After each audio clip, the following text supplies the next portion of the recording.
오늘의 문학 산책 주팅커와 함께합니다. 네이버 블로그 김종훈 작가님과의 대화.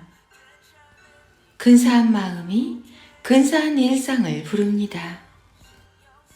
국내 출판사 중 탑7 안에 들며 동시에 역사적인 스토리를 담고 있어서 늘 마음속으로 존경하는 마음을 갖고 있는 출판사의 대표님과 나눈 카톡인데 근사한 마음이 느껴져서 공개합니다.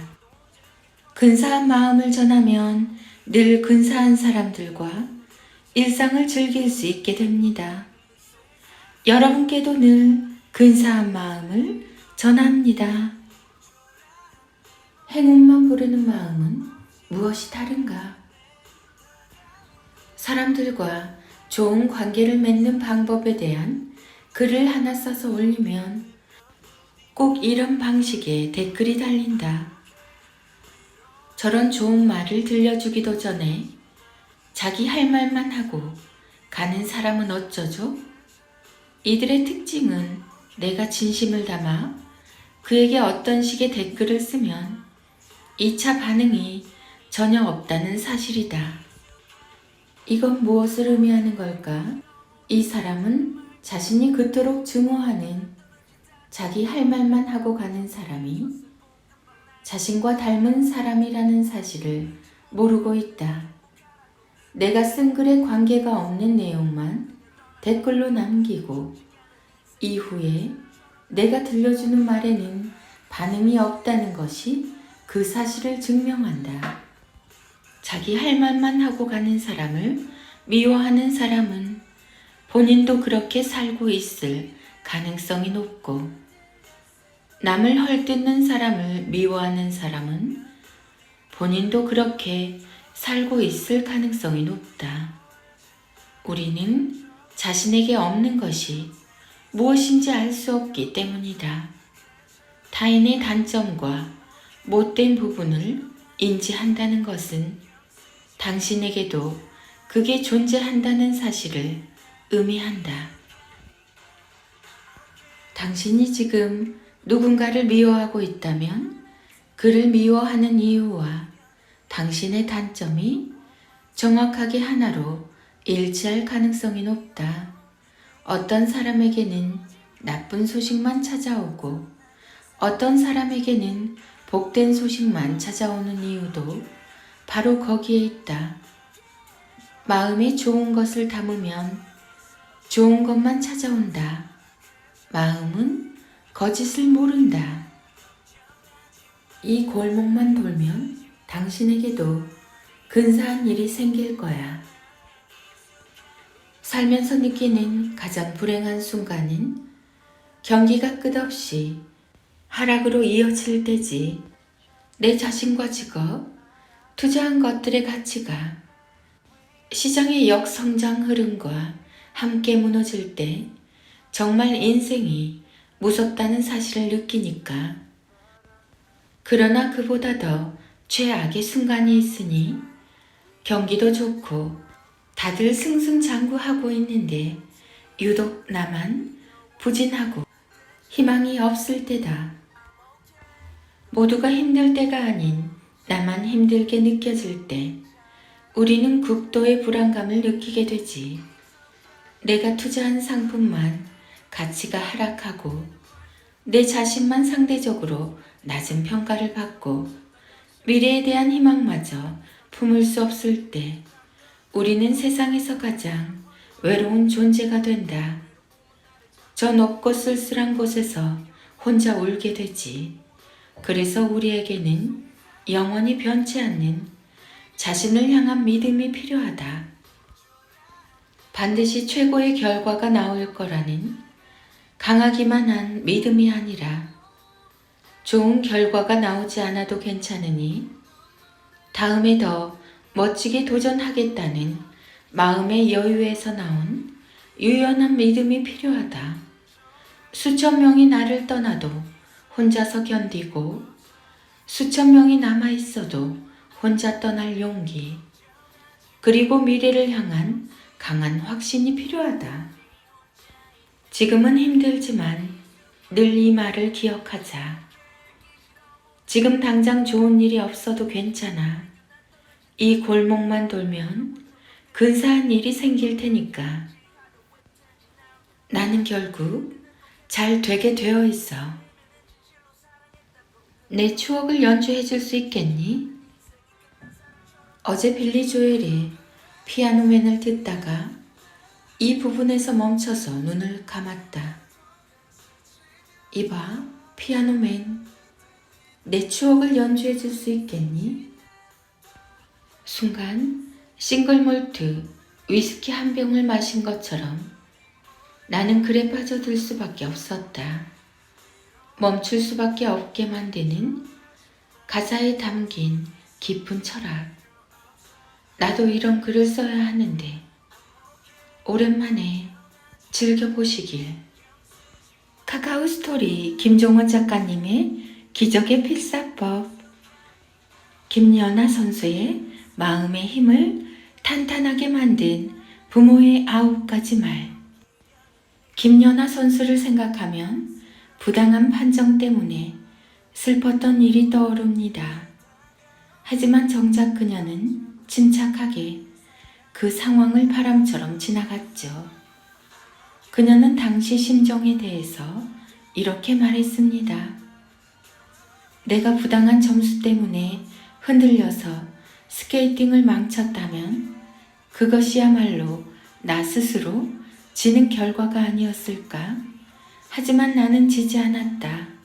내가 인정하지 않는다고 결과가 바뀌는 것은 아니다. 그게 무엇이든 결과는 받아들여야 한다. 이렇듯 그녀에게 좋은 결과만 있었던 건 아니었습니다. 수없이 많은 실패를 경험해야 했고 어린 그녀는 자신에게 찾아온 시련을 하나하나 이겨내야만 했죠. 그럴 때마다 사람들은 어김없이 눈을 부릅뜨고 이렇게 말해주었습니다. 연아, 화이팅! 넌 더 잘할 수 있어. 물론 그녀에게 힘을 전하기 위해서 한 말이지만 그 말에 그녀는 오히려 힘을 잃고 실망했습니다. 그녀가 듣고 싶었던 건 그런 종류의 말이 아니었으니까요. 당시 그녀는 더 잘할 수 있다는 말이 아닌 지금도 충분히 괜찮다는 격려의 말을 듣고 싶었습니다.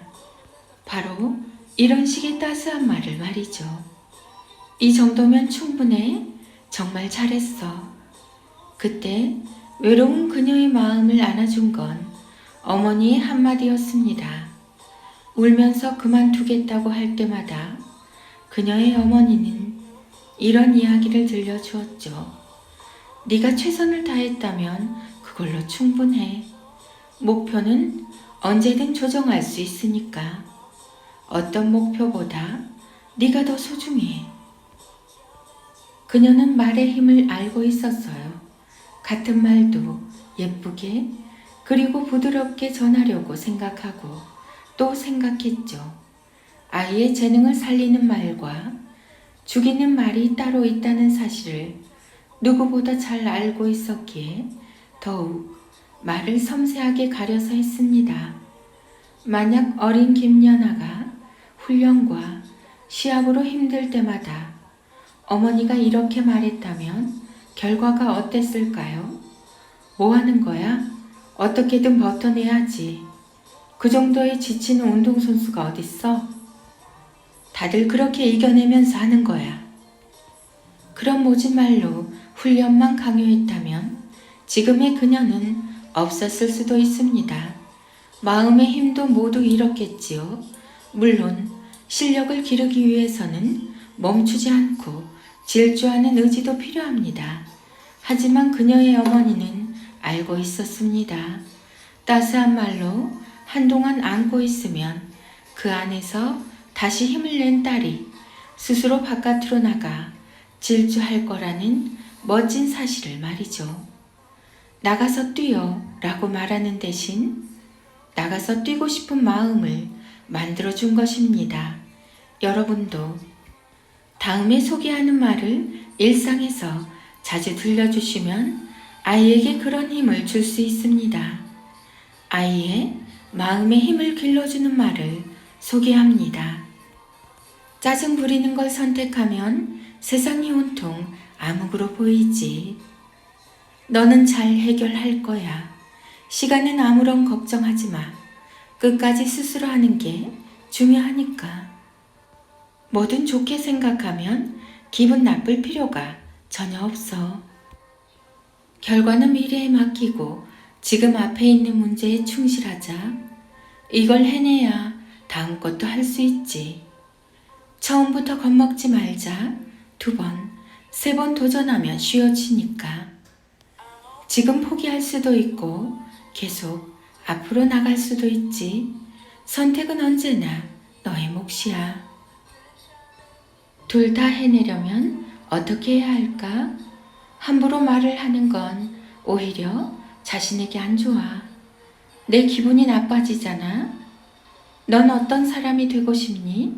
그렇게 되려면 뭘 지금 해야 할까? 이런 말을 듣고 자란 김연아 선수는 나중에 아플 때 느꼈던 자신의 어머니를 회상하며 이런 글을 썼습니다. 엄마는 정말 바보다. 내가 넘어지는 소리도 못 듣고 내가 넘어져 내민 손도 못 보시니까. 아무리 엄마를 불러도 엄마는 앞만 보고 있다.